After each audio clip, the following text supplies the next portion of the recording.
Que tarde. Ficar lendo no sol. Eles estão trabalhando por nós. Vamos ficar em casa por eles. Não tem nada melhor que isso não. Fique em casa, caralho! Pra quem não conhece, esse é o Brasil está no 79º no IDH. Pra quem não conhece, é o Índice de Desenvolvimento Humano. Se querer é poder, tem que ir até o final. Tá voltando agora. Não, você tem que jogar. Você é a goa, né, Joel? Você não lava. A goa. Eu jogava o produto e empurrava a poeira.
separar as articulações das peças, criando um rig básico.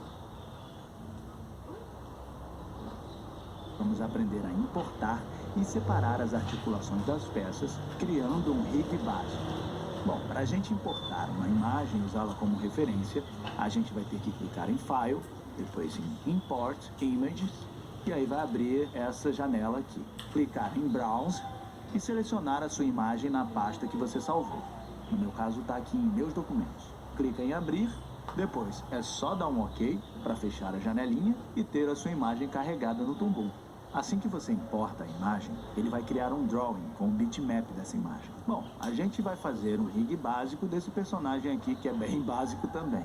Enquanto isso, eu vou explicar alguns conceitos de rig para você. Primeiro, eu vou selecionar o drawing, depois eu vou trancar ele nesse cadeadinho aqui na timeline. Isso significa que enquanto o cadeado estiver ativado, eu não vou conseguir selecionar ele pela câmera. Antes de começar a vetorizar as peças desse personagem, eu preciso primeiro definir e planejar as articulações dele.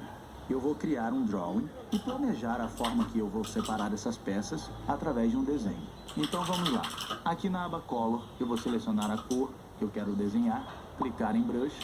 Você viu que o desenho ficou mais claro porque está com essa lâmpadazinha ligada. Se você desativar, ele vai ficar com a cor normal. E eu vou começar a desenhar como eu imagino essas peças. O planejamento é simples. Você começa a pensar em como essas peças vão se cruzar e deixar sempre o acabamento entre elas duas arredondadinho.